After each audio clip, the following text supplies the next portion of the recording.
بسم اللہ الرحمن الرحیم۔ معزز سامعین کرام السلام علیکم۔ معزز سامعین کرام، آج کی ویڈیو میں ہم ہاروت ماروت کا قصہ بیان کریں گے۔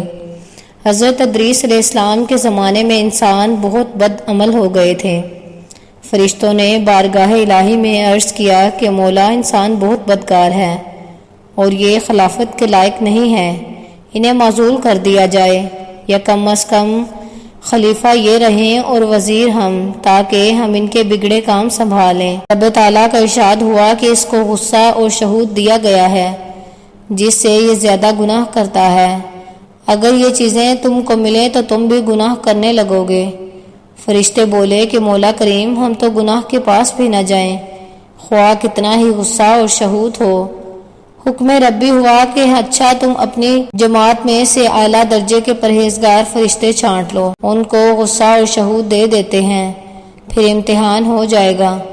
چنانچہ ہاروت اور ماروت، جو بڑے ہی عبادت گزار فرشتے تھے، انتخاب میں آ گئے۔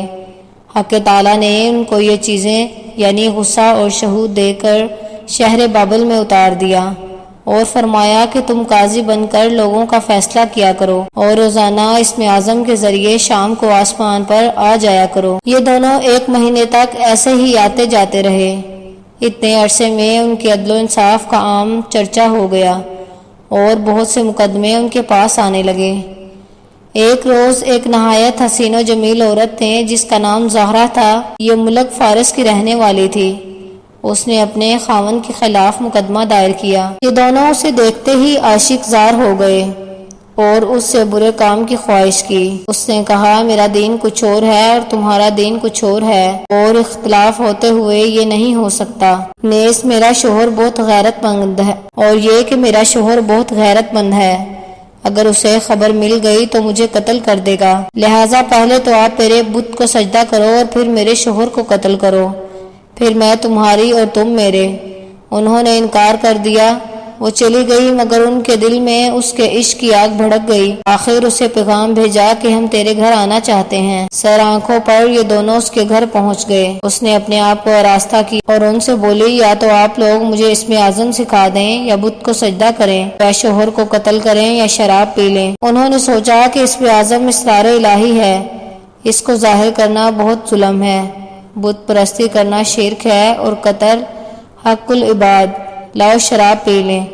چنانچہ شراب پی لی۔ جب شراب پی کر مست ہو گئے، زہرا نے ان سے بت کو سجدہ بھی کروا لیا اور اپنے شوہر کو قتل بھی، اور اسم اعظم بھی پوچھ لیا۔ زہرا تو اسم اعظم پڑھ کر صورت بدل کر آسمان پر پہنچ گئی۔ حق تعالیٰ نے اس کی روح کو زہرا ستارہ سے متصل کیا ہے اور اس کی شکل زہرا ستارہ کی طرح ہو گئی۔ جب ان کا نشہ اترا تو یہ اسم اعظم بھول چکے تھے اور اپنے کیے پر نادم شرمندہ تھے۔ حق تعالیٰ نے فرشتوں سے فرمایا کہ انسان میری تجلی سے دور رہتا ہے۔ یہ دونوں شام کو حاضر بارگاہ ہوتے تھے، پھر بھی شہود سے مغلوب ہو کر سب کچھ کر بیٹھے۔ اگر انسان سے گناہ سرزد ہو تو کیا تعجب ہے۔ تمام فرشتوں نے اپنی خطا کا اقرار کیا اور زمین والوں پر بجائے لعن طعن کرنے کے ان کے لیے دعائے مغفرت کرنے لگے۔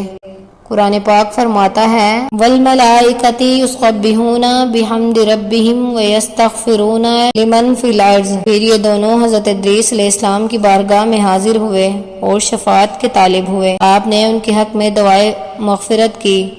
بہت روز کے بعد ایک حکم الہی آیا کہ ان کو اختیار دیجیے کہ یہ یا تو دنیاوی عذاب قبول کر لیں یا آخرت کا۔ حضرت ادریس علیہ السلام نے انہیں حکم الہی پہنچایا۔ انہوں نے عرض کیا کہ یا نبی اللہ، دنیا کا عذاب فانی اور آخرت کا عذاب عبد الاعلیٰ تک باقی رہے گا۔ انہوں نے عرض کیا، یا نبی اللہ، دنیا کا عذاب فانی اور آخرت کا عذاب ابدی ہے، ابدی تک باقی رہے گا، ہم کو دنیاوی عذاب منظور ہے۔ چنانچہ حق تعالیٰ نے فرشتوں کو حکم دیا کہ ان دونوں کو لوہے کی زنجیروں میں جکڑ کر بابل کے کنویں میں اوندھا لٹکا دیں۔ اس کنویں میں آگ بھڑک رہی ہے اور یہ لٹکے ہوئے ہیں۔